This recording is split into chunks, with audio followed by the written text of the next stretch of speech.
Meus irmãos, minhas irmãs, muita paz a todos.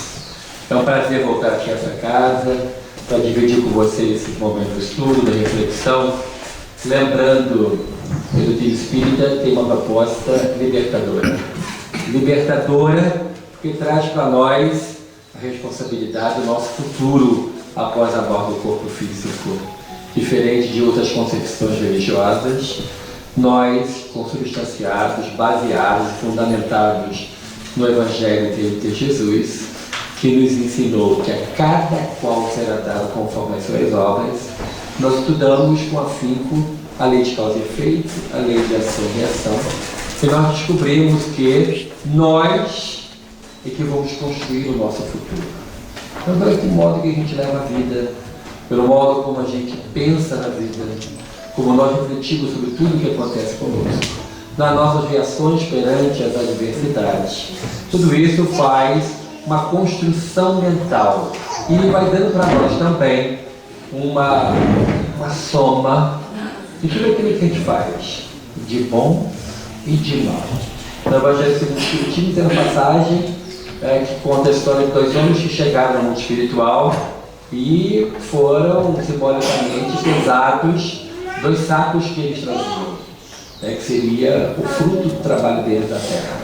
Um homem tinha um saco bem grande, foi colocado na balança, pesou menos do que aquele outro que tinha um saco pequeno.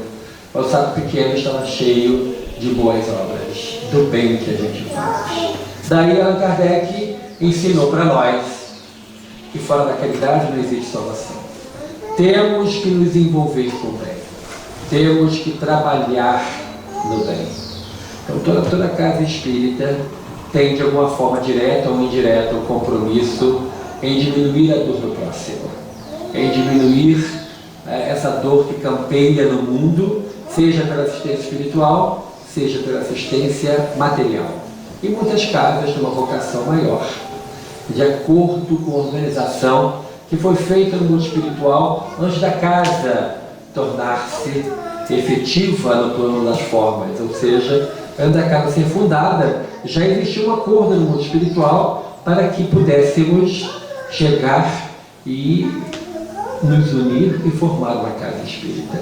O acaso não existe. Ninguém está junto com o outro com o propósito de formar a casa espírita por acaso. Então todos nós temos compromissos espirituais.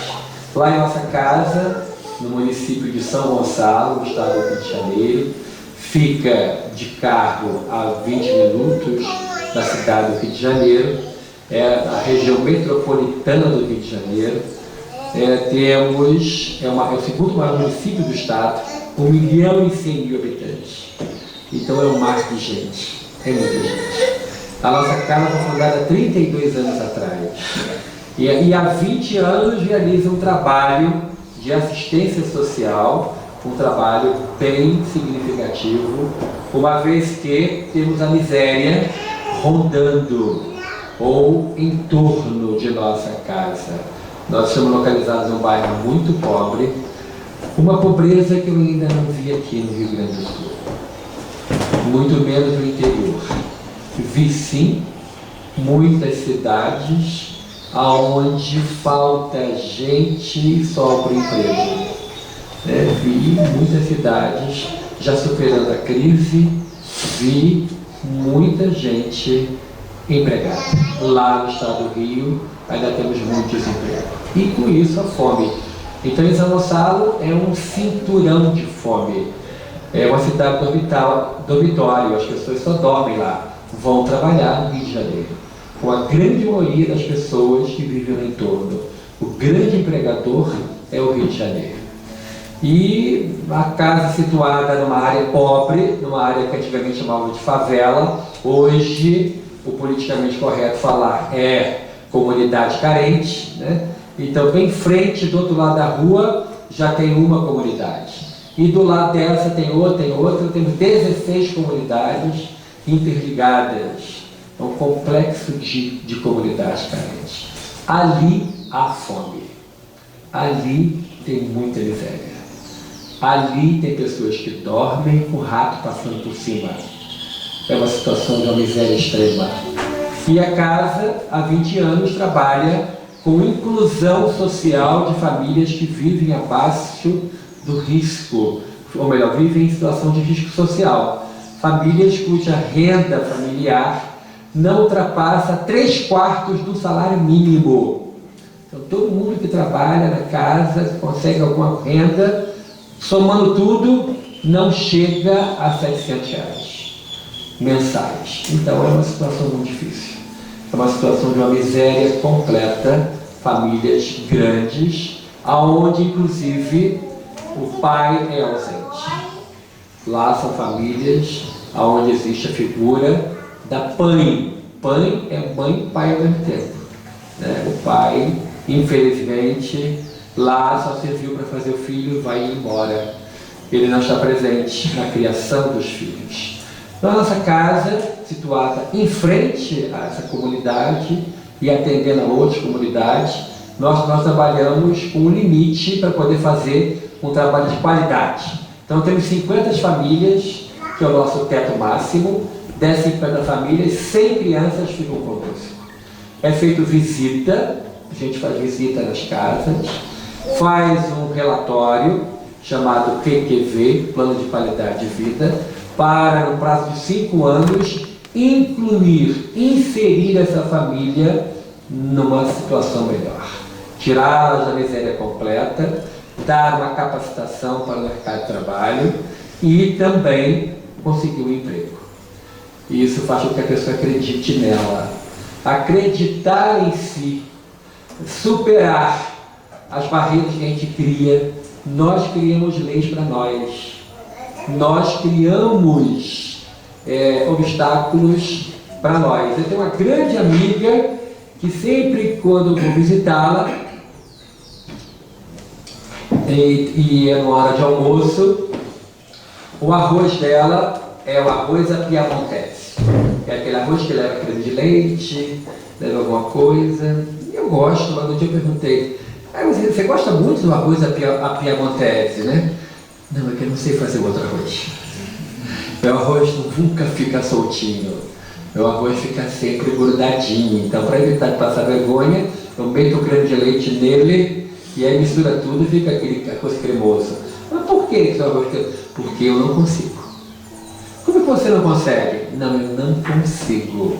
E você acredita nisso? Ah, eu não consigo. Não consigo, não consigo. E se você começar a pensar diferente? Eu consigo. Eu posso. Eu realizo. Vamos mudar o pensamento? Vamos mudar o modo de pensar? E ela disse, mas como que eu vou mudar? Aí contei para ela a história de um pastor protestante, muito famoso na época da Segunda Guerra Mundial, que vivia nos Estados Unidos. E chamava-se Norman Vincent Peale.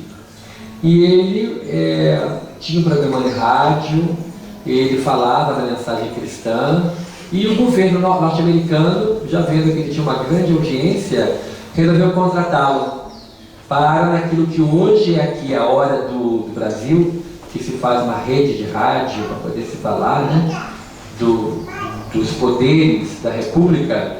Lá, durante a guerra, o governo contratou ele para fazer uma rede de rádios, ou seja, o país inteiro, de 8 às 9 da noite, quem ligasse o rádio e ouvia o pastor Norman Vincent Peale. E ele é autor de um livro que foi traduzido para 42 línguas. Já vendeu mais de 5 milhões de exemplares. O livro se chama O Poder do Pensamento Positivo. E aí eu falei para essa minha amiga, o pensamento é vida. Emmanuel já fala isso para a gente. O Espírito Emmanuel, o guia mentor de Chico Xavier, ele escreveu um livro, Pensamento e Vida, e vários outros autores escreveram sobre o pensamento, né? E falei para ela que o Norman Vincent Peale fazia o programa dele dessa forma. Naquela época, década de 40, em plena guerra, Segunda Guerra, não existia Zap, rede social, nada disso, era só carta. E as pessoas mandavam cartas para o pastor. E ele lia as cartas e comentava e dava uma saída. E um dia ele leu uma carta de uma pessoa que escreveu para ele assim, falou assim, pastor, Eu estou com muito medo porque eu estou para perder o emprego. Eu chego todo dia atrasada. E quando eu chego, o patrão fala assim: boa tarde. Assim, na hora que passar o navio, lá no Rio de Janeiro a gente fala, passou o navio, ou seja, levou muita gente, desempregou muita gente. Eu vou ser a próxima, porque eu não consigo chegar. E eu não consigo cumprir o horário. Não consigo cumprir o horário. Eu sempre perco a hora.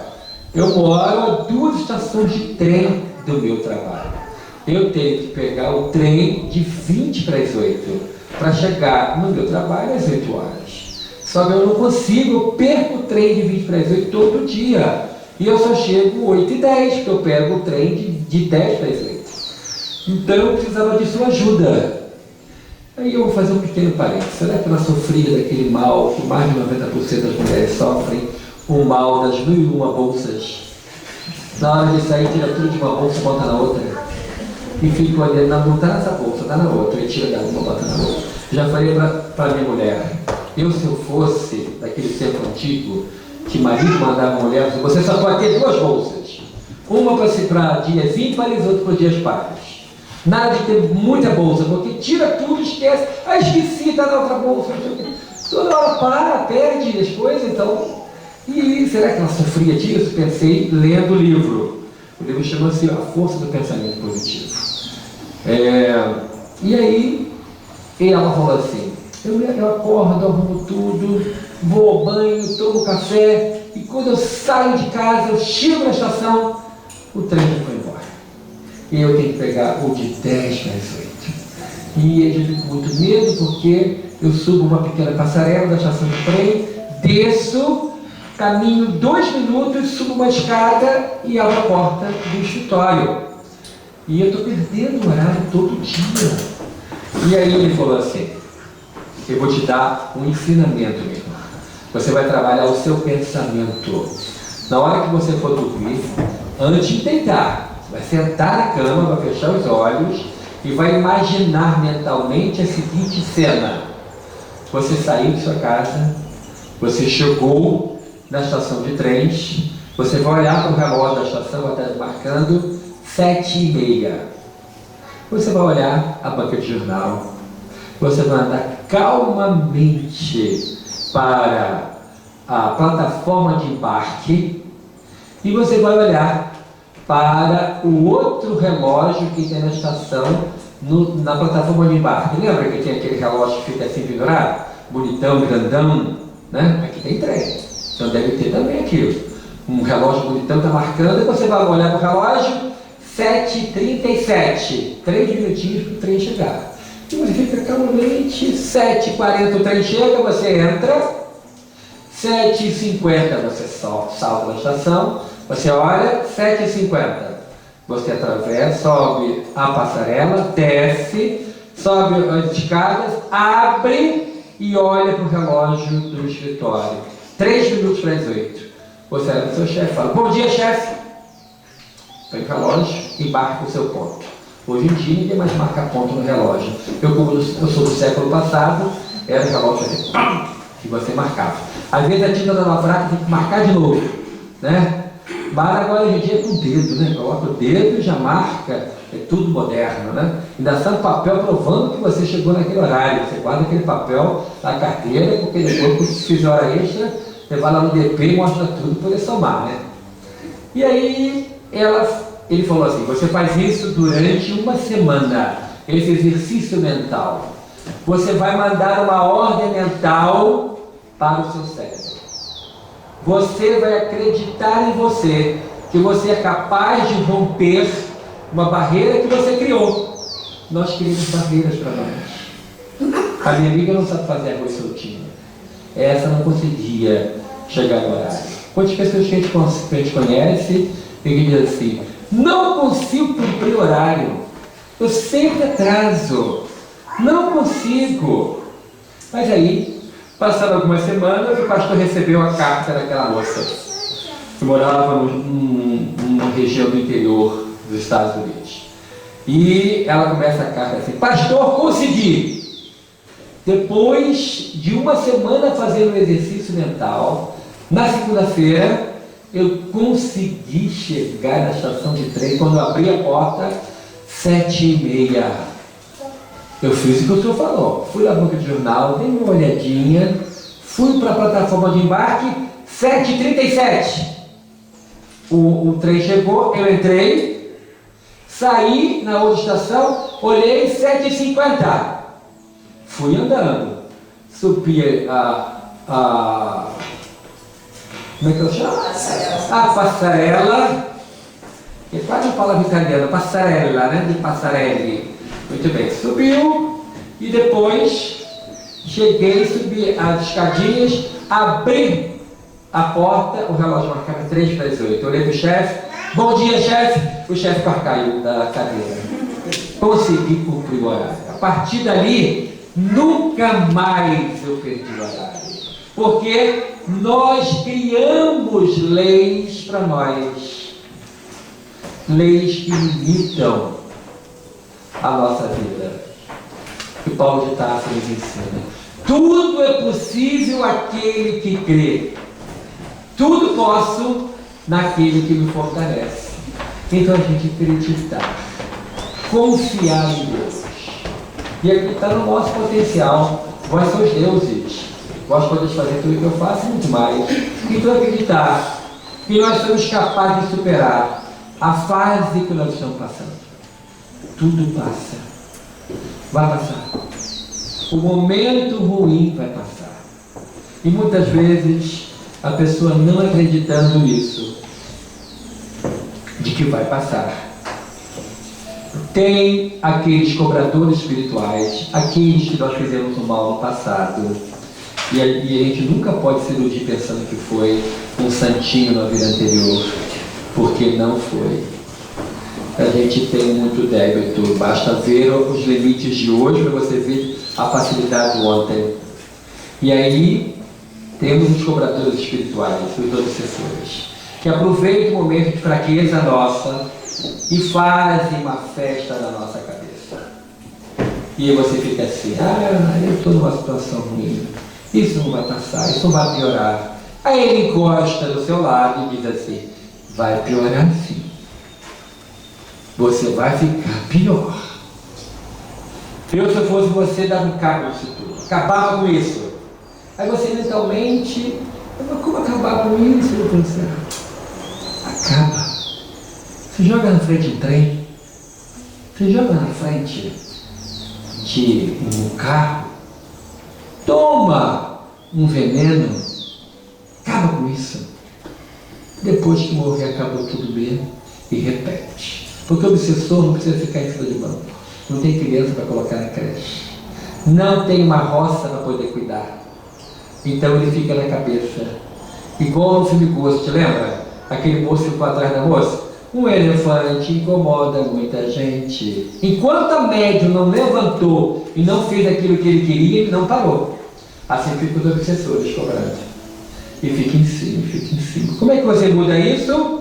Mudando o seletor mental, fazendo leituras edificantes. Eu tenho um grande amigo que tem agora 87 anos e com quem eu aprendi muita coisa sobre espiritismo, em especial sobre mediunidade, sobre a minha mente única. Chama-se o Sr. Luiz Rocha. Ele foi diretor de uma casa espírita onde eu comecei tudo. Chama-se União das Sociedades Espíritas de Niterói, UMEN. Na verdade, é um nome de um centro espírita só, mas como nasceu de um grupo jovem, de jovens, os jovens que fundaram, teve esse nome. E ele, como dirigente de reunião única, ele me ensinou muita coisa.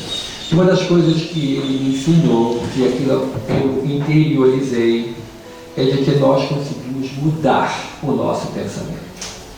Nós não somos escravos eternos daqueles que querem a nossa ruína.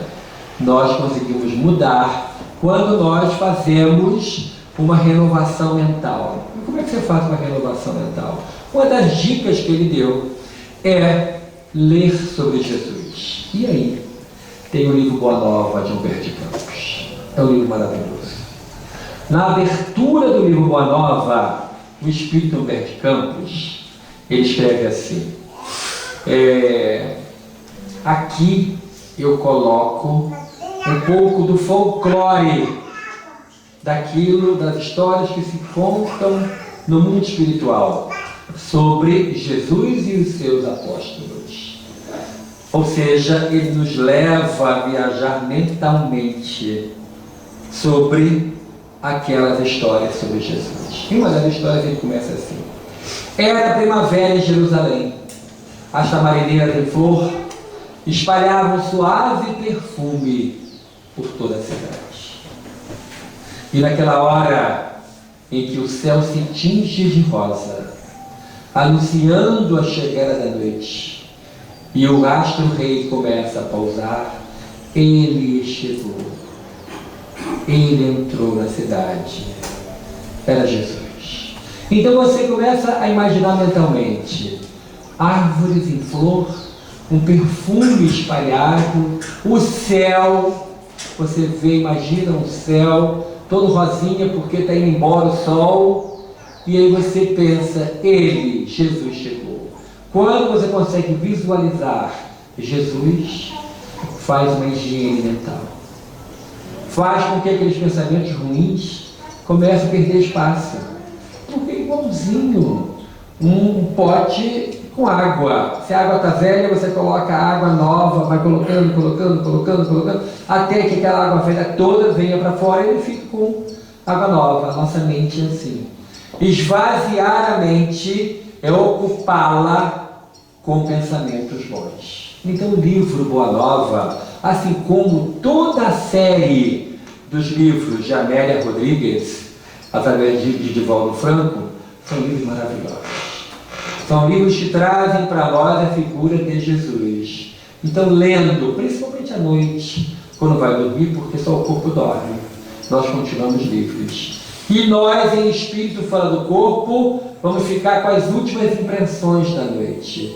E se você ler, em especial em voz alta, um conto, uma passagem de um livro como esse, Boa Nova, ou O Trigo de Deus, que é um livro de Amélia Rodrigues sobre Jesus, ou Vivendo com Jesus, que é outro livro também, assim como também a série do autor Vinícius Pedro de Camargo, que foi pastor protestante na terra, no interior de São Paulo, mas a mediunidade veio. E como que aquele pastor podia dirigir um trabalho, falar sobre Jesus, se ele recebia espíritos, ele via espíritos, e que falavam por ele, escreviam por ele.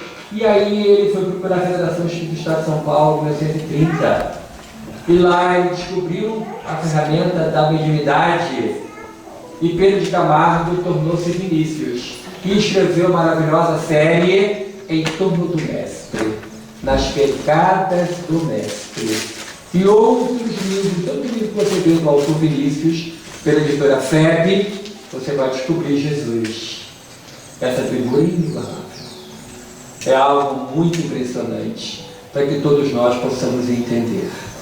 Como que o nosso pensamento vai mudar quando nós começamos a pensar de maneira diferente, ocupando o pensamento, enchendo a nossa casa mental com informações sobre Jesus. Também hoje em dia existe um recurso muito interessante. Tudo bem, Luiz? Obrigado. Um recurso muito interessante que é, hoje em dia, você coloca na internet e você descobre o Evangelho segundo o Espiritismo recitado, falado. Uma pessoa lê o Evangelho. E você vai fazer uma viagem, vai daqui até Cambará do Sul, é chão. Daqui até São José dos Ausentes, é chão. E aí, você bota o Evangelho, não dorme não. Você não vai conseguir dormir. Porque a mensagem vai entrando. Aquele homem, aquela mulher falando do Evangelho. E você vai, puxa vida, é o capítulo 6, eu não tinha lido ainda o item 7. Que começa assim: eu sou o grande médico das almas. E vim aqui para curá-los. É Jesus. Então você percebe que o Evangelho é um grande remédio. e você começa a mudar. Já que falei em Humberto de Campos, e antes de entrar no livro, é um preâmbulo que a gente combinou, e o Carlos, que a maioria vai ficar para o almoço. Quem achar que está chato, tem compromisso, a sogra hoje vai lá almoçar, você ainda não botou a lasanha no forno, está preocupado, não tinha problema. Può andare via dopo alla 10. D'accordo? Possiamo fazer così? Grazie. Então, se tiver problema, quer pouquinho, você vai dar licença um pouquinho, vou ali e pode ir. Todo mundo ali para ficar ou para ir. Mas como a maioria vem para almoçar, e por que não? Ascoltarmi. Se eu sou um alto-falante. Eu sou não. Parliamo anche. E aí, nós temos a figura de Humberto de Campos, que é uma figura muito impressionante. Humberto de Campos, ele era o maior escritor de língua portuguesa na década de 30 do século passado. Autodidata. Ele não tinha estudado literatura para escrever tão bem. Nascido no Maranhão, viveu muito tempo no Piauí, em Parnaíba, uma cidade do litoral do Piauí, e ele foi eleito para a Academia Brasileira de Letras. Aí dali, pelos seus livros, que na época que não tinha rádio e nem TV, o povo lia muito mais. É impressionante como hoje a gente fica grudado no Zap, mas não pega o livro para ler. Que o livro é que liberta. O Zap quando repreende, vira escravidão no Zap. Antes de dormir tem que ver o Zap, a primeira coisa que faz quando acorda é ver o Zap. Então, vamos para baixa escravidão do Zap, né? E vamos ler. Os livros são maravilhosos e nos trazem assuntos muito importantes para nós em espírito. E o nosso amigo Humberto de Campos, ele, muito jovenzinho, foi eleito para a Academia Brasileira de Letras, com sede no Rio de Janeiro, foi morar no Rio de Janeiro, e naquela época, a Federação Espírita Brasileira lançou um livro. Não sei se falei sobre isso aqui, Carlos, no ano passado, acho que não falei. Falei sobre Humberto de Campos, vocês já ouviram falar, não? Então vai ser bom também, inédito também, né? Muito bem. Humberto de Campos, então, ele vivia no Rio de Janeiro na época em que a Federação Espírita Brasileira lançou o livro Parnaso de Além Túmulo. O primeiro livro da Federação Brasileira escrito através de Chico Xavier. Mais de 30 escritores de língua portuguesa, brasileiros e portugueses, desencarnados, escreviam através da mediunidade de Chico, que era um jovenzinho de pouco mais de 20 anos, semi-analfabeto, menino que tinha até a terceira série primária, hoje 4º ano do ensino fundamental, né? E ele, muito simples, trabalhava no comércio, depois foi para a indústria, depois foi empregado no Ministério da Agricultura como datilógrafo. Quem não sabe o que é uma máquina de datilografia, o fofoqueiro do Google Imagens pode apresentar o que é uma máquina. Eu fiz um curso, Carlos. Eu fiz um curso numa escola chamada Curso Veloz. E era um espetáculo, né? Quem fizesse mais 200 toques por minuto ganhava um prêmio. Você fez também, né? E o prêmio na minha época era uma coisa que eu gostava muito, que no meu estado tem, aqui não tem. Jaca. Já ouviu falar em jaca? No Rio Grande do Sul não tem jaca. Não tem? Tem? Nunca vi aqui. Olha que eu conheço o estado pra caramba, hein? Eu conheço o estado do Rio Grande do Sul muito mais do que muito gaúcho aqui, hein? Quem aqui já foi em Frederico Westphalen? Já? Quem aqui já foi em Soledade? Quem aqui já foi em Cruz Alta? Em Espumoso? Em Alegre? Peraí. Alegrete. Carazinho. Peraí que eu vou falar outra. Tramandaí. Tramandaí não vale. Cará. Cará conhece? Mas só que tem duas. Essa Cará que eu estou falando é rural. É rural. Conhece a rural? Isso pode ser tudo. Tira ele do salão, por favor. Vamos ver, vediamo. Olá, outra cita. Constantina. Ah, Jesus. Não, sabe por quê? Eu conheço tudo porque eu era caminhoneiro. A caminhão entrou. Mostardas. Dio santo. Você não conhece tudo? Peraí. Tem uma pequenininha que eu acho que você não conhece. Deixa eu ver.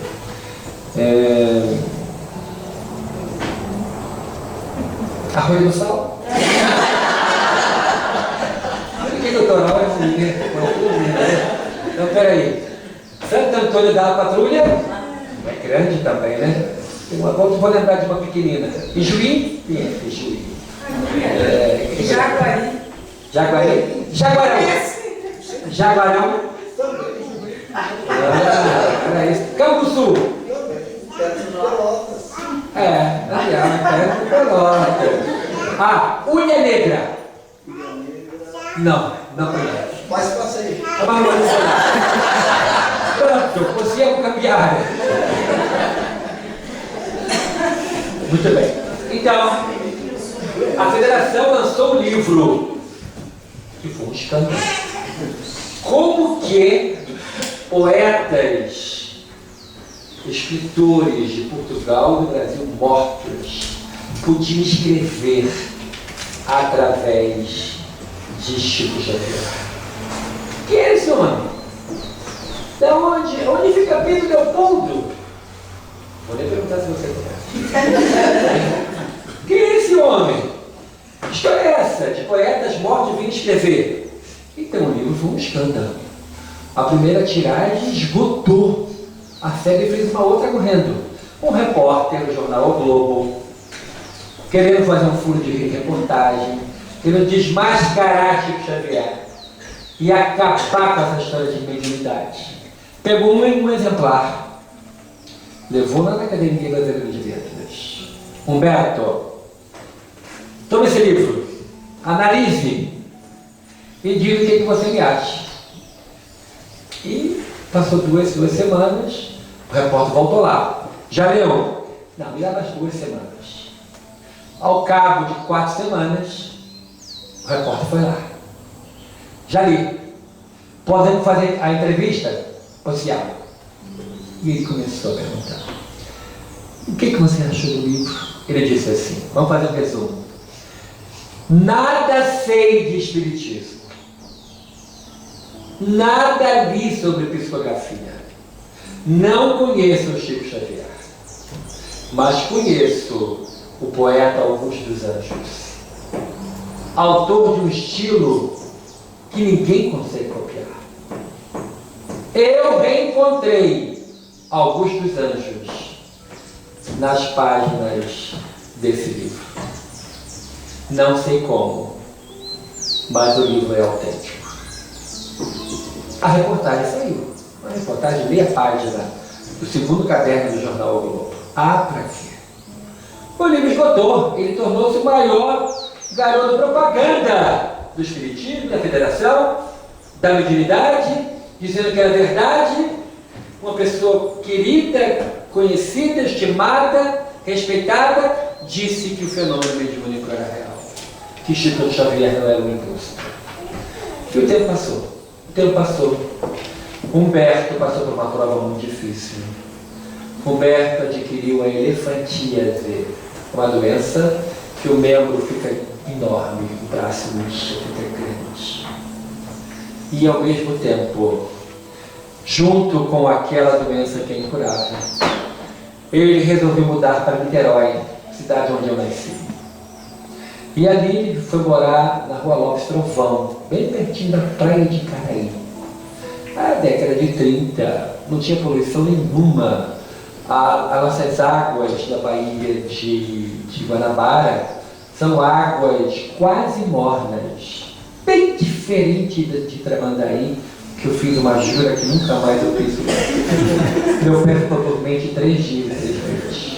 E só coloquei o pé. Nunca mais. E disseram, essa aqui me falou que de vez em quando a água esquenta.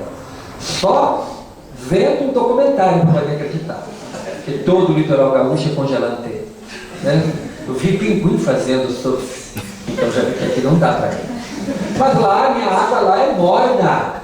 E na época dele era água limpa. E ele, muito triste com aquela doença, ele resolveu mudar a vida dele. Diferente muito de nós, que quando ficamos doentes, nós nos revoltamos. Muitos procuram suicídio quando descobrem que tem um câncer, uma doença incurável. Ele não. Ele escrevia, como forma de viver, uma coluna diária no jornal em São Paulo e no Jornal do Rio. Todo dia ele mandava os artigos pelo correio e ele recebia um salário de São Paulo e do Rio para poder viver, ele com a sua família. Era o salário dele. E aí ele escrevia, ele era um autor de uma crítica muito elegante. Ele fazia crítica à política, ao governo, mas não como hoje a gente vê, lama pura. Não, ele fazia crítica elegante, uma coisa muito bem feita, que nem o político que era criticado por ele se sentia mal, se sentia elogiado pela tamanha crítica dele, de tamanha elegância. E ele era muito lido, os jornais eram comprados, a gente saía direto na crônica dele. Ele escrevia, mas ele resolveu mudar o estilo dele. Ele começou a escrever sobre a bondade de Deus. Começou a escrever como que Deus ajuda, como Deus socorre. E aquilo mudou, porque ele não tinha religião. A igreja de Roma ficava atrás dele para ele se dizer católico, porque aí atraía muito mais pessoas com o credo católico. Era o momento do boom do protestantismo no Brasil, e tinha muito protestante. Então a igreja católica estava muito preocupada, perdendo fiéis. E queria que ele aceitasse o catolicismo e se dissesse católico, se tivesse no jornal. A partir de agora ele aceitou o catolicismo. E muita gente então é católico só porque ele era. Ele ditava a norma, ele ditava a moda. Ele não aceitou. Mesmo doente, recebia diariamente visitas de padres. Não se converteu ao catolicismo. Ele acreditava em Deus, na bondade divina, em Jesus. E ele escrevia sobre isso. E ele escrevia assim: carta a uma mãe que sofre. Aí falava sobre a mãe que sofre. Carta a uma mulher que perdeu o seu marido na guerra. E escrevia sobre isso, temas consoladores. Só assim que ele escrevia. Os jornais aumentou a venda, o pessoal adorou. E ele começou espontaneamente a receber cartas dos seus leitores, contando seus casos. Então ele mudava o nome do leitor, publicava o resumo da carta e consolava. Enquanto ele podia ler, ele lia a carta, e como ele não tinha mais o braço, que estava inchado demais, ele ditava e a secretária escrevia a resposta. Ele mandava resposta para todas as cartas. De início 20 cartas por dia, depois 50 cartas por dia, depois 100 cartas por dia.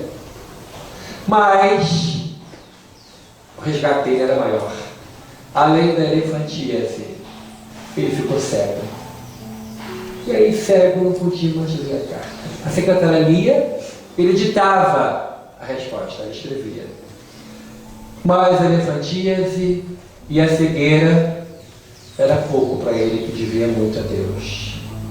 E no mundo espiritual ele pediu uma prova maior.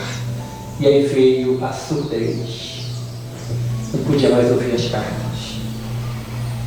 E aí ele foi definhando. Na primeira mensagem, ou melhor, antes disso, ele desencarnou. E 6 meses depois, Chico Xavier teve um sonho. O sonho que estava flutuando. Chegou num campo muito verde, um bosque. E lá no fundo, uma árvore frondosa, enorme. Igual aquela árvore que a gente viu ontem, descendo a serra de Folha de Jacó. Nunca mais vou esquecer. Vocês são privilegiados. O verde que cerca.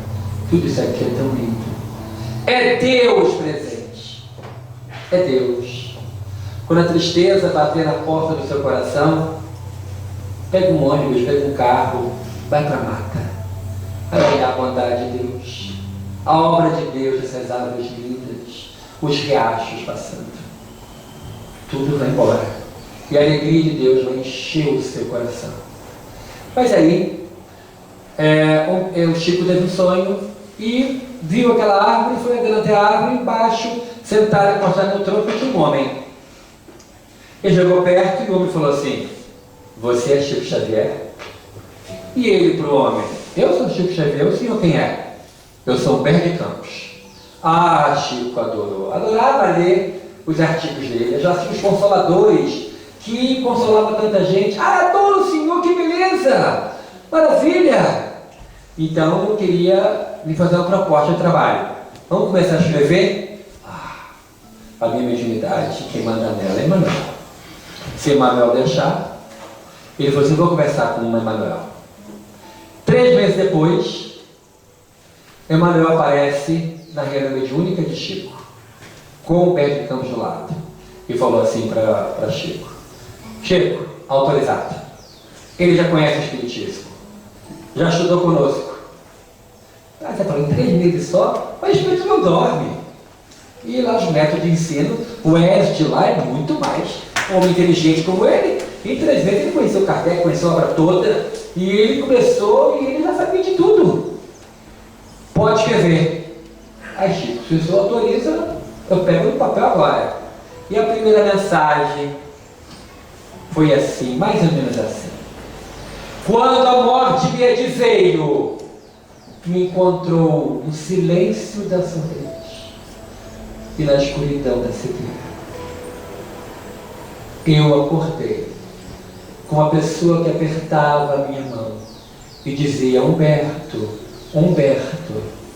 Eu abri os olhos e com muita dificuldade eu vi uma figura, que era meu tio Alberto. E eu falei: tio, você já morreu, você está aqui? E ele falou: Humberto, ninguém morre, Humberto. A vida continua, Humberto. Só o corpo morre, Humberto. Ninguém morre, meu filho. E aí ele começou a se reconfortar quando viu, vindo em direção a ele, um buquê de rosas. Rosas cor de chá, com uma fita dourada grossa amarrando no laço. O buquê flutuava. E ele falou: meu tio, o que é isso? Espera, meu filho, você vai ver. Quando chegou na altura dos pés dele, a fita se desfez. Caiu em cima dos pés dele. As rosas vieram uma a uma em direção a ele, batia na testa dele e explodia em flor, explodia em luz. E ele escutava uma voz que dizia: meu Deus, abençoa o Humberto de Campos onde quer que ele esteja. E ele recebia forças, saúde, e ele ouvia mais, ele enxergava mais, ele se sentia melhor. E aí outra flor batia na testa dele, no chakra frontal, e dava a ele mais força. Outra voz dizia: Jesus, abençoa o Humberto de Campos. E ele, chorando, perguntou: meu tio, o que é isso? Espera, meu filho. Quando a última rosa explodiu em luz, ele disse: meu filho, são as pessoas que você ajudou na terra, estão orando a seu favor. Cada rosa representa uma oração que vem carregada de energia positiva, e você se recupera, meu filho. A gratidão do povo. Então, em nossas vidas, vocês vão fazer o bem sempre, sem olhar a quem, sem perguntar se quem merece ajuda. Se quem está sendo ajudado merece ajuda, faça o bem, ajude até aquele que vos faz o mal. Aí você vai estar encontrando a luz quando você desencarnar. Em nossa casa, então, nós desenvolvemos um trabalho, além desse, da inclusão social. Começamos há cerca de 3 anos atrás, sermos procurados por pessoas para assistência espiritual, que a casa espírita presta 2 tipos de assistência: assistência espiritual e assistência material. A assistência espiritual é a reunião pública, são os passes, a reunião mediúnica, a mesa de sessão, água magnetizada ou frutificada. Tudo isso faz parte da assistência espiritual que a casa espírita promove. E, aliado a isso, começou a vir um público diferente. Pessoas ligadas à escravidão da dependência química, que iam em busca de ajuda, iam pedir socorro, porque não aguentavam mais aquele tipo de vida. E aí começamos a nos capacitar. Fizemos um curso, 2 anos e meio, Carlos, estudando obras de obsessão. Por quê? Porque o povo diz que quem bebe nunca bebe sozinho. Quem usa droga nunca usa droga sozinho. Então tem componente obsessivo, tem os espíritos que incentivam ou instalam a dependência química. Ou até mantém, pelo regime da escravidão, a dependência química. E aí, nós nos capacitamos, fomos um grupo de mais ou menos 15 pessoas, para atender uma reunião específica, essas pessoas que chegam lá. Primeiro passo, eles chegam no atendimento fraterno. Vêm para se abrir, para falar do problema que está ali afligindo e fala sobre a dependência química. E aí nós abordamos dizendo assim: você quer ajuda? Porque aqui nós temos um tratamento espiritual que vai correr em paralelo com o tratamento médico. Nunca a casa espírita pode dizer, deixa o médico de lado. Não. O tratamento médico tem que ser observado. O psiquiatra passa remédios que devem ser tomados. Vai ajudar no desligamento, muitas vezes através das drogas, dos remédios, do desligamento dos fios que os obsessores ligam em nós. Estava no livro Libertação. Quando aquela mocinha tinha fios ligados em sua mente, através do qual os espíritos exerciam o império da obsessão. E essas pessoas, a gente pergunta, você quer? Tem que querer. Porque se não quiser, não adianta. Se não tiver vontade firme, eu quero, não adianta. Se foi lá porque o pai e a mãe levou, está forçado, não dá. Se foi o marido ou a mulher que levou, a pessoa tem que ir e querer. Quando a pessoa fala, eu quero, aí eu costumo dizer, o céu e a terra se movimentam em seu favor. Porque o nosso Deus é Deus de amor, é Deus de misericórdia infinita, é Deus que socorre sempre. Então a pessoa não pode ter vergonha de pedir ajuda. É uma doença da vergonha. Muitos não conseguem entender isso.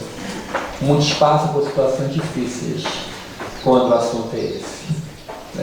E aí, quando a pessoa fala, eu quero, nós iniciamos um tratamento espiritual, que é a frequência cada com regularidade. Tudo aquilo que qualquer casa espírita pode oferecer. Frequentar com regularidade. A pessoa vem uma vez, vou embora. Você está fraco, só atrás de um centro forte, que de repente prenda e não sei o quê. Não é assim. Tem que ter um cuidado. Demora. Por quê? Olha o tempo que ficou sendo envolvido pela droga até cair, até se tornar um escravo da droga. Então, o tempo que demora. Então, a pessoa vai se preparando para se deixar abrir para o tratamento chegar. Então, a frequência cada com regularidade. Ler toda noite, antes de dormir, sentado na cama ou em pé lá da cama, porque às vezes a pessoa fala assim, vou ler o Evangelho. Aí está na época do frio, aqui então 4 edredões em cima, todo enroladinho, com aquela touca de lã que tem vergonha de usar, mas está no quarto, todo mundo pode, na orelha não vai ficar com frio, meia no pé, E abre o Evangelho e fala assim, Evangelho segundo, acorda com o livro aqui. Então tem que ler o quê? Em pé, em voz alta. Mas por que você vai ler em voz alta? Porque os espíritos que estão acompanhando não conseguem ler, ele vai escutar você falar. Porque nós somos cercados por uma nuvem de testemunhos, nos fala para os ditados. Então tem os espíritos que nos acompanham, inclusive os obsessores que provocam a dependência. E vai ler qual? O capítulo 5 do Evangelho segundo o Espiritismo, que é o maior capítulo do Evangelho. Ali Allan Kardec escreve o porquê que dói, a causa das aflições, as causas atuais e as causas anteriores. Explica de maneira muito clara. Então, terapeuticamente, como parte do tratamento, vai se ler um tópico do capítulo 5 por noite. Toda noite, um tópico. Vai ler. Uma única coisa diferente que a gente faz, Carlos, é a pessoa levar uma garrafa de água. Nós magnetizamos, fazemos uma oração sobre a garrafa e a pessoa leva aquela água para casa. Toma um copo em jejum e um copo de água no for dormir. Nós fizemos também. Isso. Porque a água frutificada tem uma força tão grande. Os espíritos colocam remédio na água. E a pessoa vai começar a ter melhora. Vai começar a ter melhora. E vai ter melhora mesmo, vai começar o processo de libertação. Que é o nome dessa casa espírita. Né? Vai começar a libertação, que é tão importante para todos nós. Porque até então era escravo. O dependente químico é um escravo que leva uma bola de ferro no pé. O escravo daquela época da escravidão. Ficar preso no ferro, porque a droga escraviza, maltrata e mata. Mata ou enlouquece. O crack enlouquece. A cocaína enlouquece. A maconha enlouquece. E tem gente que diz que não. Eu, pela Associação Jurídica Espírita do Estado do Rio de Janeiro, que sou o atual vice-presidente, nós percorremos o Estado do Rio em várias regiões, fazendo um seminário das consequências jurídico, neurológicas e espirituais do uso recreativo da maconha. E tem gente que diz assim: eu vou dar um tapa antes de dormir para relaxar. Um tapa quer dizer fumar um cigarro de maconha. Mas tem consequências neurológicas gravíssimas, espirituais gravíssimas. Não consegue dormir mais sem tapa, então já virou dependente. Né? E eu conheci um jovem de 20 anos de idade que fumou um cigarro, só que ele tinha um problema neurológico que ninguém sabia. Ele tinha uma hipersensibilidade aos componentes da maconha. E depois que ele deu a primeira tragada, ele entrou num processo neurológico e nunca mais voltou a ser o que era. Conheci ele batendo um papo firme com um poste na rua. Filho de uma família dona da maior indústria de uma cidade interior do estado do Rio. Ele herdeiro único. E perdeu tudo, porque enlouqueceu. Um trago. E dizer que pode fumar maconha recreativamente, que não vai fazer mal nenhum, sai dessa lama, jacaré. Dá problema sim. Inclusive espirituais, daqueles vampiros que ficam em cima e dizendo: fuma, vai, mais um, mais um. E a pessoa fica escrava. Então nós espíritas sabemos da obsessão, sabemos dos perigos disso, né? E aí a pessoa vai, além da água frutificada, a leitura diária, vai às quintas-feiras à noite tomar um passe. Fazemos um tratamento das doenças pelo passe. Em especial, nesse caso, um passe mais demorado, um passe mais elaborado, para ajudar a pessoa a dizer não, que nós seguimos a filosofia do AA. Só por hoje eu não vou usar droga, porque a luta é diária, é todo dia. Acorda na minha vontade. E antes do sono derrubar, minha vontade até o último minuto. Usa, porque o obsessor não tem criança botando no colégio, não tem roupa na comida para tirar e botar. Ele fica do lado, berrando no ouvido. E aí, a pessoa faz esse tratamento, o nome é levado para a reunião mediúnica, os espíritos ligados vêm para serem atendidos, orientados, é feito o desligamento dessas entidades e muitas pessoas melhoram. Muitas pessoas têm melhoras especiais, conseguem curas. Pessoas que bebiam, que fumavam, que usavam droga e conseguiram parar depois de alguns meses de tratamento. Não existe milagre. Existe a vontade firme. Eu quero, aliado à ajuda de Deus, que socorre a todos. Mas eu, como advogado, eu atendo muita gente, me especializei em inventários. E, apesar de na minha rua, na avenida principal do centro de Niterói, ter 600 advogados, 600. No prédio onde eu tenho o meu escritório, 90% é advogado. Tem pouquinhos médicos, dentistas, mas 90% é advogado. Olha o nome do edifício. Edifício Fórum.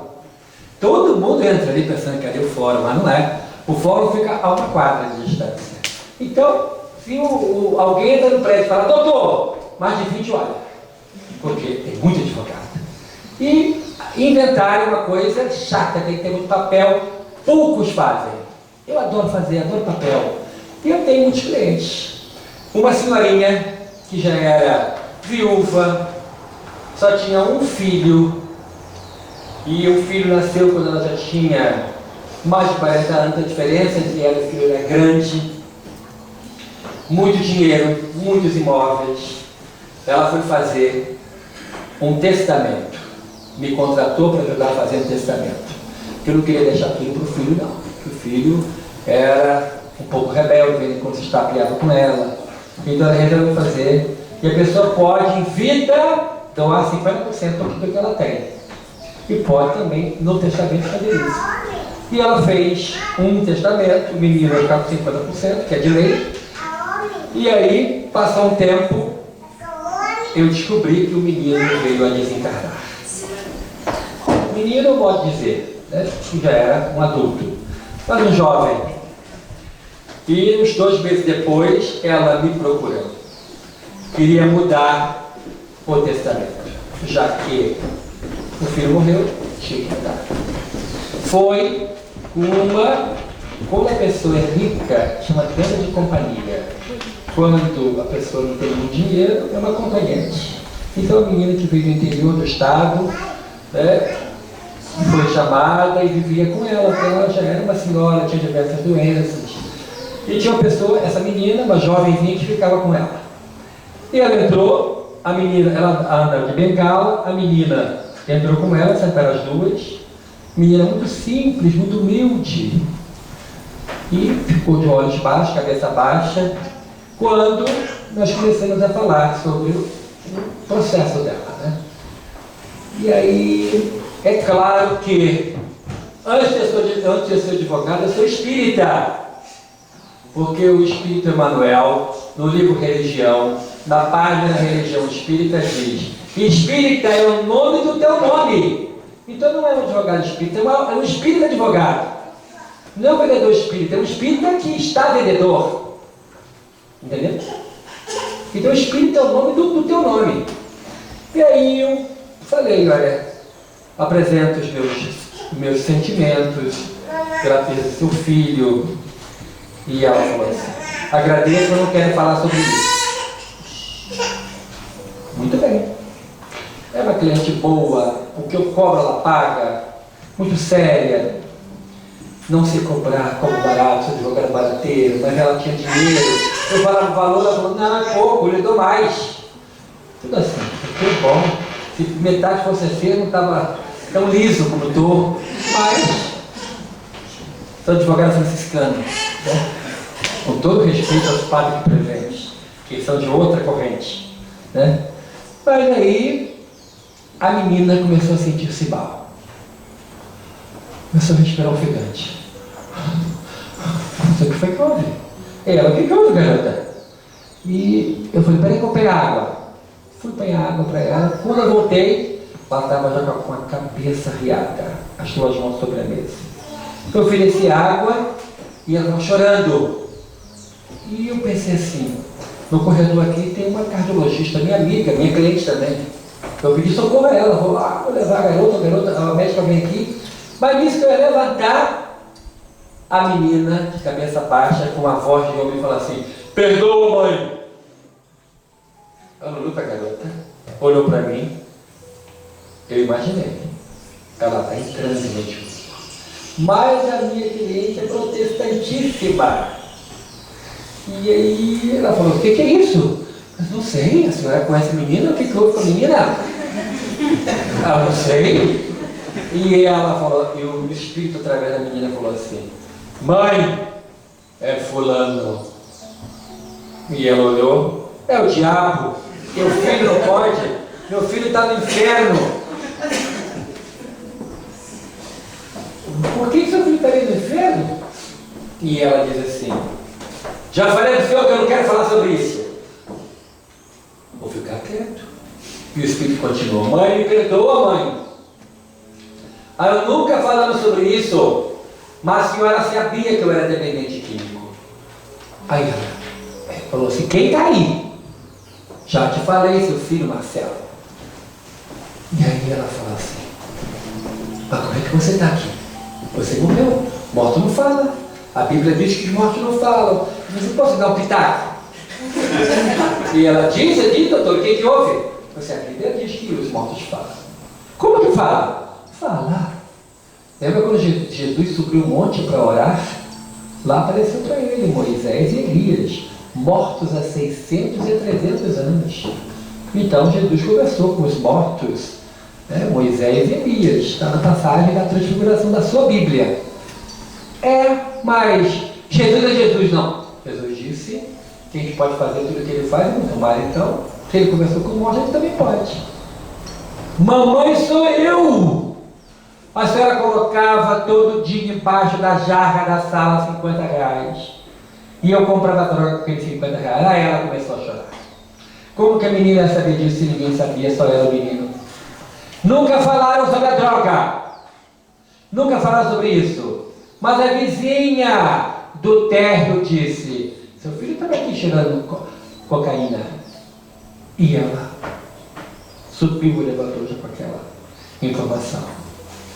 E o menino cheirou durante 3 anos. Um dia, numa overdose, se jogou da janela, 10º andar, se matou. E ela não o perdoava por isso.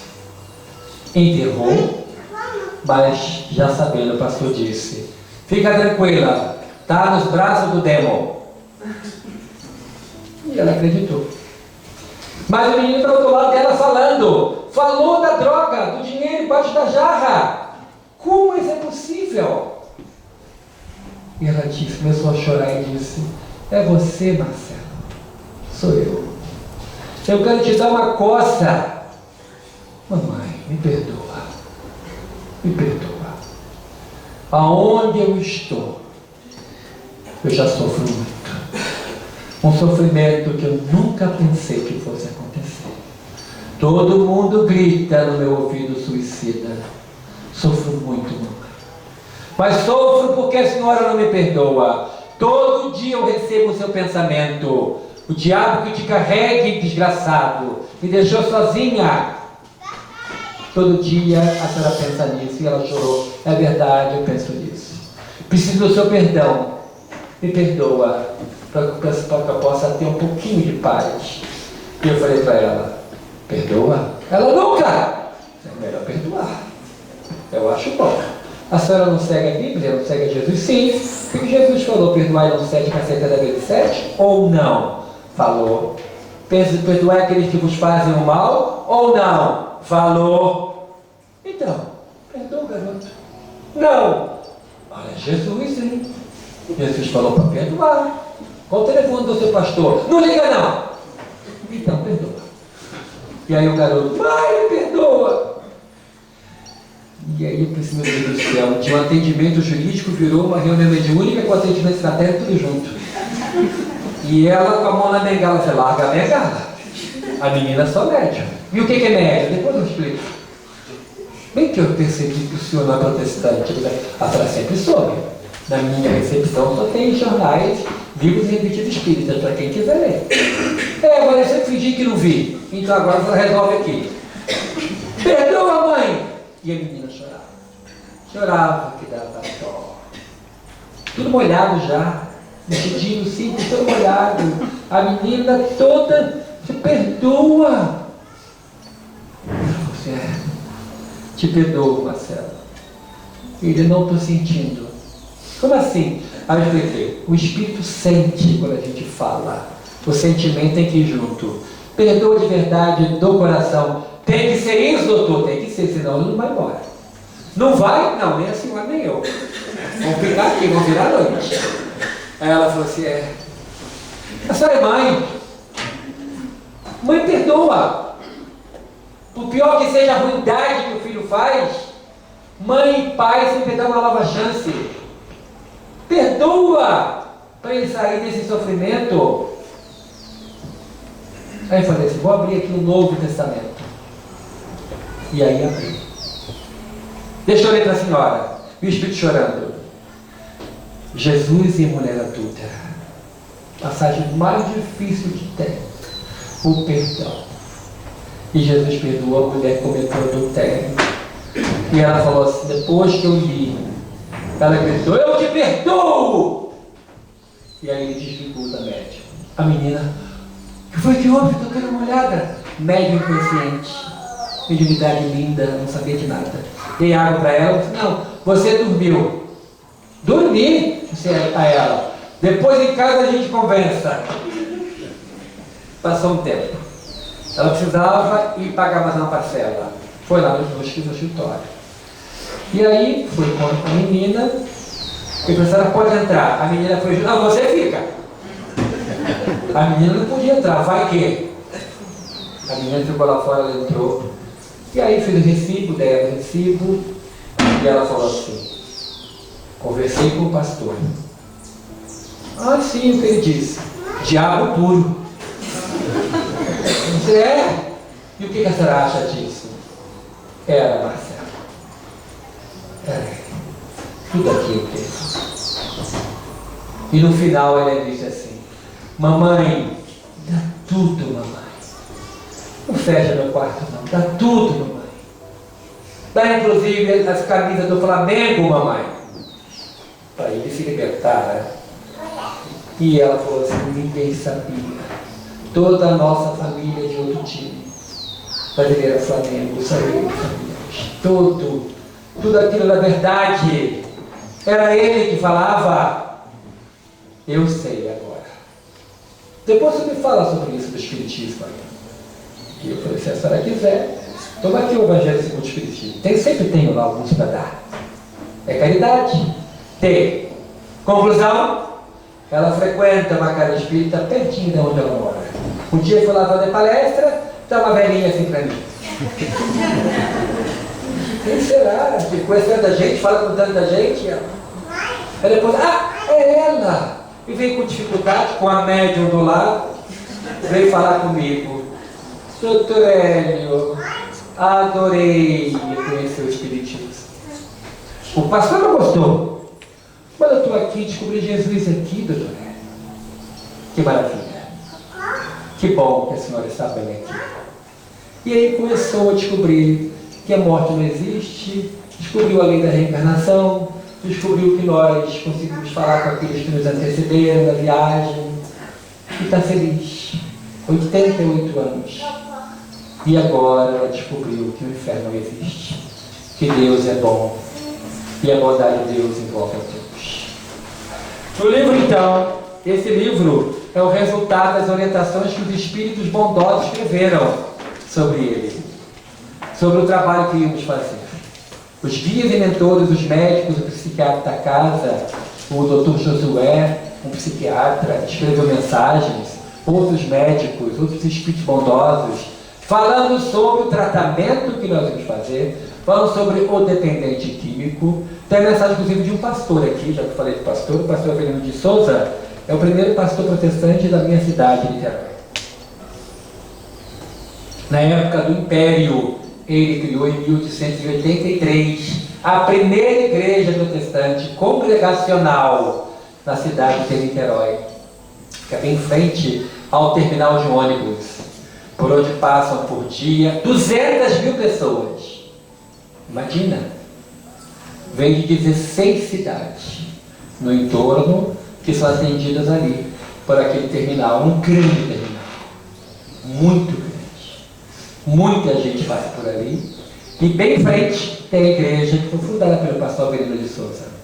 O pastor foi amigo pessoal do Dr. Guilherme Marques, o primeiro médico homeopata da cidade espírita. e foi médico do próprio pastor. O pastor desencarnou e no mundo espiritual o Dr. Márcio convidou ele para conhecer o doutrina espírita, para conhecer a homeopatia.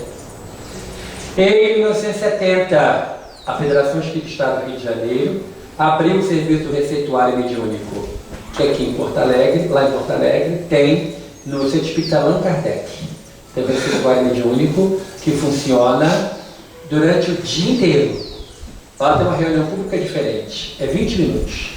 Você entra, antes dá um nome e você vai para a reunião, tem a palestra de 20 minutos, tem um passe e quando você sai já está a receita na mão.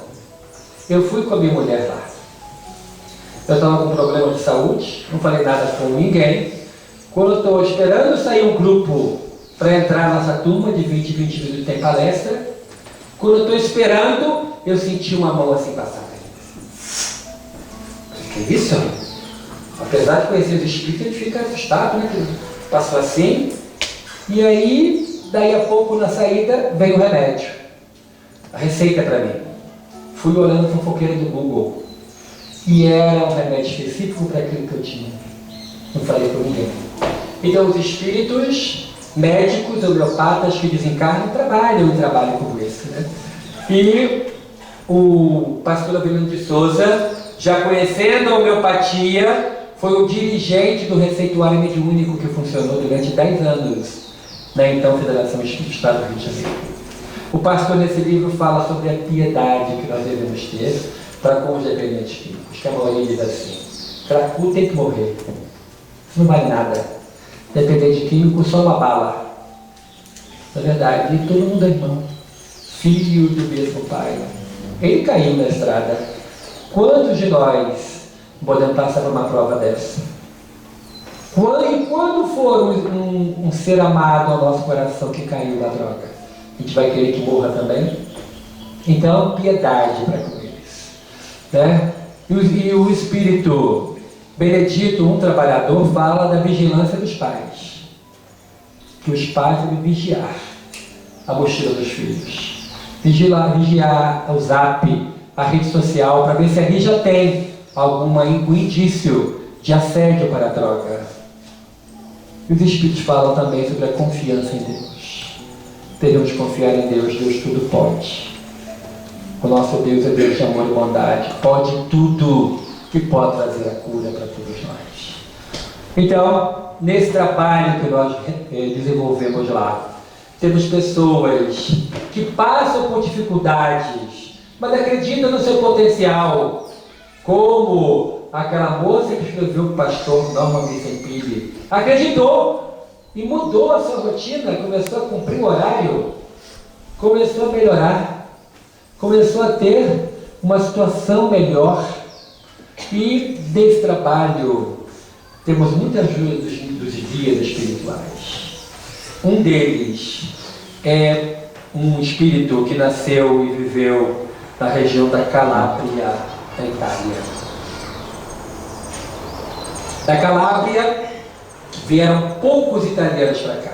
Os imigrantes daqui é da região de Emília Romana e do Vêneto, das regiões lá de cima da Itália.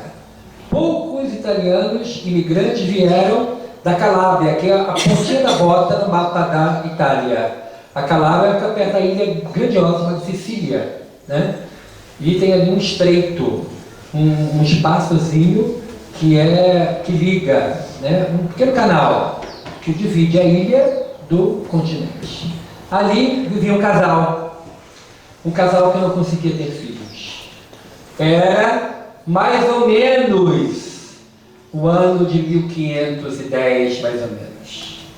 Francisco de Assis já era um santo, já tinha passado pela terra, já tinha sido considerado santo pela Igreja de Roma e tinha muitos devotos. Esse casal, que vivia na cidade de Paula, em português, Paola em italiano, eles eram devotos de Francisco de Assis, católicos, e a mãe, a futura mãe, a esposa, fez uma promessa a Francisco de Assis: se eu conseguir engravidar e se for menino, eu vou dar o nome de Francisco, e se ele tiver alguma vocação religiosa, eu vou entregar ele para a igreja.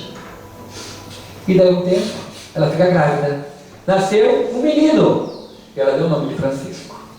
Era um menino muito inteligente. Um menino que aprendeu a ler e escrever muito rápido, frequentava a escola. E com 11 aninhos, a mãe e o pai resolveu visitar um mosteiro que ficava na região, no alto da cidade de Paula. E lá era uma casa religiosa para padres, para frades. Era uma congregação dos agostinianos. Outra falange, né? dos agostinos, né? De Santo Agostinho. E aqueles que têm um traje que é preto e branco, né? Preto aqui na frente e branco nas mangas. Usa aquela manga comprida. Por aqui não deve ter muito. Mas lá, eles estavam lá e o pai e a mãe foram, mostraram para ele tudo. E na hora de ir embora, ele falou: você não vai embora não? Por que você não vai embora? Porque aqui é minha casa. Não, você mora lá na cidade. Não, eu moro aqui. Aqui é a casa do meu pai. E a mãe levou um susto, e nisso passa um frade e diz assim: lembrai a sua promessa para o santo de Assis. Ela lembrou. Se o menino tivesse qualquer vocação religiosa, ele ia se entregar à igreja. O único filho! Como entregar o único filho à igreja? Como ontem, a única filha entrega à igreja.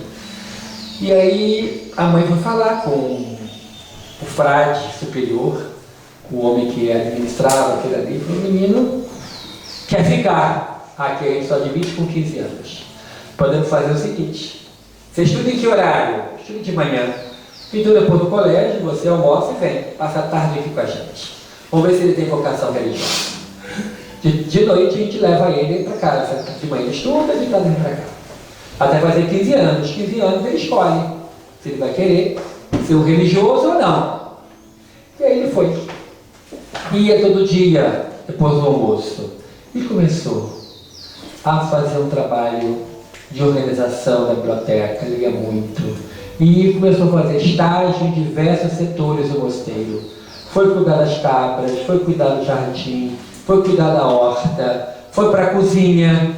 E um dia ele estava responsável por fazer a janta. E a janta dos padres é cedo, 5 da tarde, os padres estão jantando, 7 horas, está tudo dormindo. Porque 4 da manhã está todo mundo de pé para ordenhar as cabras. E aí ele adorava ir para a capela orar.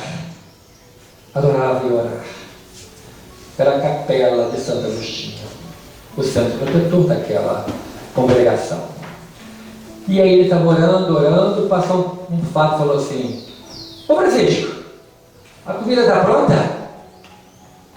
Tá. E ele foi lá olhar o fogão. Estava apagado o fogão. E ele falou assim: mas o garoto está prontinho agora. E abriu a panela. E para surpresa, tudo cozido, sem fogo. Ou seja, ele era médio de efeitos físicos. 12 efeitos físicos e tudo ficou cozido. E ele, quando fez 15 anos, falou para o pai e para a mãe: eu amo muito vocês sempre serão meu pai e minha mãe, mas eu tenho a casa de Deus, eu vou ficar aqui. Tornou-se um frei, e depois ele percebeu que não era bem aquela congregação, e fundou a congregação dele, dos mínimos, que nem sandália tinha, andava descalço. E ele resolveu ir morar numa gruta, bem no alto. Lá ele ficava meditando e orando. Um dia, uma mãe que tinha um filho com uma dor de cabeça que não passava, teve uma intuição: vou levar lá naquele frei, o ermitão que vive lá isolado, para ele orar a cabeça do meu filho, quem sabe? Chegou lá e pediu: Frei Francisco, pode orar a cabeça do meu filho? Ele pegou uma pedra, botou na cabeça do menino, fez uma oração, a dor passou. Ela desceu, e já desceu dizendo: o frei que mora lá em cima faz milagre. Ah, para quê? Todo mundo começou a ir. E ele impunha as mãos e curava, desde ele toda a cura. E ele curava as pessoas. E começou a ir romarias de pessoas para lá. Era um homem que tinha o dom da cura. E muita gente era curada. E um dia, ele recebeu uma carta do Papa. A carta dizia assim: o nosso aliado, rei da França, sofre de uma doença. Precisa de ajuda. Preciso que você vá lá curar o rei da França. Eu não sabia que ele curava. Foi considerado santo em vida. Uma só batina. E tinha um odor de rosas na batina dele. Nunca sujava, ele nunca estava sujo. E aí ele devolveu a carta, atrás escrito assim: é um pedido ou é uma ordem? Porque se for um pedido, fala para o rei vir aqui. Porque muita gente vem de diversas partes da Europa para cá, para que eu cure, para que eu ore a Deus pedindo a cura. E o rei é uma pessoa igual aos outros, é tudo filho de Deus. Se for uma ordem, eu me digo. Vem a resposta do Papa: eis uma ordem, uma ordem. Vá. E aí, não tinha zap, não tinha nada. Quando o rei da França ficou sabendo que ele deu uma dúvida em Francisco, mandou uma carruagem com 6 cavalos. Na porta da carruagem, o símbolo da realeza francesa, a flor de lis. Era o símbolo dos reis da França. E chegou lá. E o pajem, que é aquele que toma conta, né, dos nobres, que ajuda com o garçom, desceu e foi falar com Francisco. Francisco de Paula. A carruagem, o rei mandou: vamos. Não vou de carruagem. Por que você não vai de carruagem? Você tem carruagem, a cavalo ou a pé? Como é que você vai? Se Deus me deu o dom de curar doenças, eu não acho justo eu ia entrar numa carruagem e ver passar doentes, chorando e implorando socorro. Se Deus vai me usar para curar o rei, eu vou a pé. Mas são 3 vezes andando a pé. Eu vou andando a pé. E assim ele fez. O pajem voltou com a carruagem, com 6 cavalos, chegou lá, ele vai vir a pé. O rei ficou contrariadíssimo. Como a pessoa vem a pé? E ele já tinha, naquela época, guardando as proporções, 50 anos, já era um idoso. Então ele andava com o auxílio de um cajado. Você olha no Google Imagens, fazia a imagem dele. É uma coisa maravilhosa. É o padroeiro da Calábria. E aí ele andava o dia inteiro. E por onde ele passava, a sua sombra curava. O povo colocava nas estradas dos doentes. E ele tocava, fazia prece, e tudo ficava curado. De noite, ele se reunia na paróquia e pedia para o padre: traga os doentes. E a igreja lotava de doentes, ele orava, pedindo socorro a Deus. E todo mundo gritando: estou curado, estou curado. Cegos enxergavam, paralíticos andavam. Mudos falavam, surdos ouviam. Era a misericórdia de Deus que andava sobre a terra. Assim ele ficou conhecido. E aí ele chegou, depois de 3 meses, estava a 2 horas de Paris. Mas o rei, além da doença que ele tinha, ele sofria do mal do século XXI, a ansiedade. Não esperou Francisco chegar. Ele foi com a carruagem dele, com muitos amigos, para buscar Francisco. Só que Francisco não estava mais andando sozinho. Aquelas pessoas que ele curava e que não tinha família, falava: posso ir com o Senhor? Não tem ninguém. O Senhor me curou. Eu não tenho família, não tenho ninguém. E eram filhinhos e filhinhas de Francisco. Tinha 20 com ele, caminhando com ele. E aí Francisco, o rei chegou, veio daquela nuvem de poeira, 10 carruagens, abriu a porta da carruagem, o rei saiu, homem magro, a coroa balançava na cabeça. E ele foi até Francisco e falou assim: vem da minha carruagem. Vem da carruagem porque eu tenho pressa. No pressa da cura. Quero ser curado. Francisco olhou para ele, teve piedade, e disse assim: na sua carruagem tem 20 lugares. Ué, por que 20 lugares? Eu tenho 20 filhinhos e filhinhas aqui, não vou deixá-los. Eu vou chegar em Paris, vou visitar a paróquia, pedir para os padres ficarem com os meus filhos, enquanto eu atendo ao Senhor.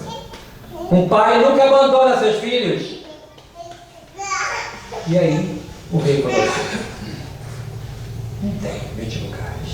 As outras carruagens estão cheias, todo mundo veio para buscar o Senhor. Então eu vou a pé. Caminhou umas 2 horas. Foi de paróquia em paróquia deixando os filhinhos. 6 da tarde, bateu na porta do palácio. Os guardas abriram. É Francesco, de Paola. Sim, entrou. Vai dormir aqui. No dia seguinte, às 4 da manhã, bateu o sino. E o sino, pelo soar dele, dizia, anunciava a morte, anunciava nascimento, anunciava que a mulher fugiu. Todo o sino dizia.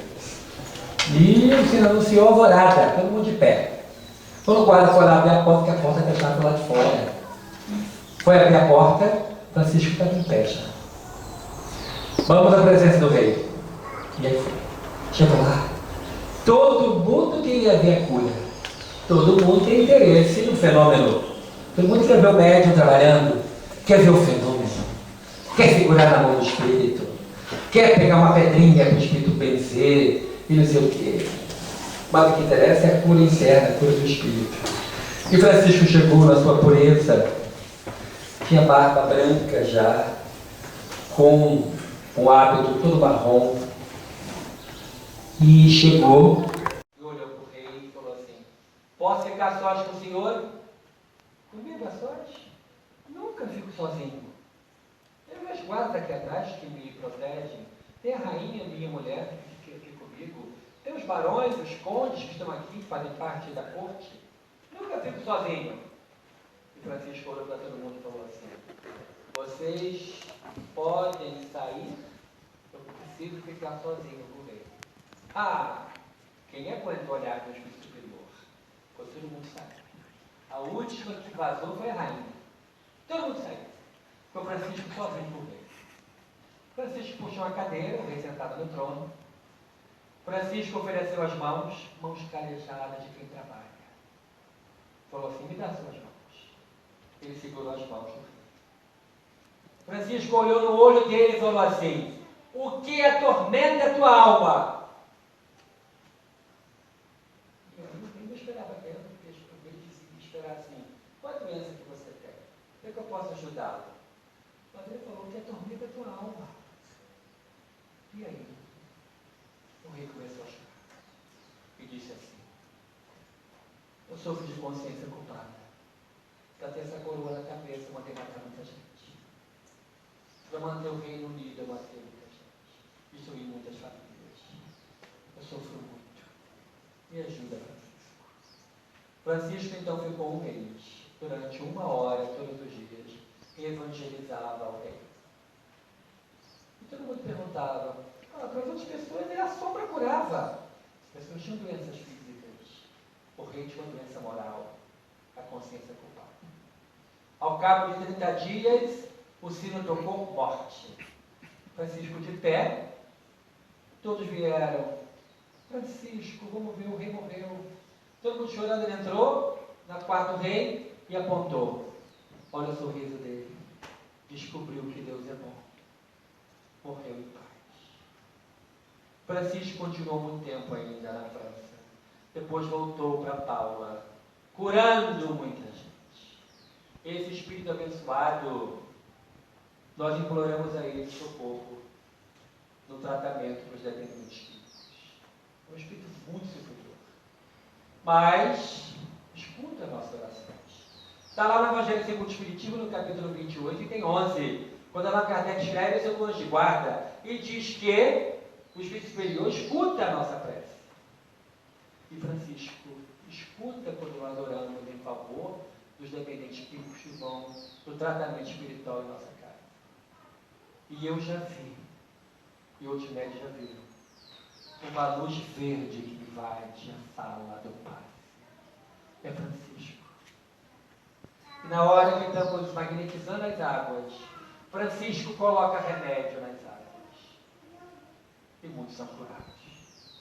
Porque o vício é do espírito.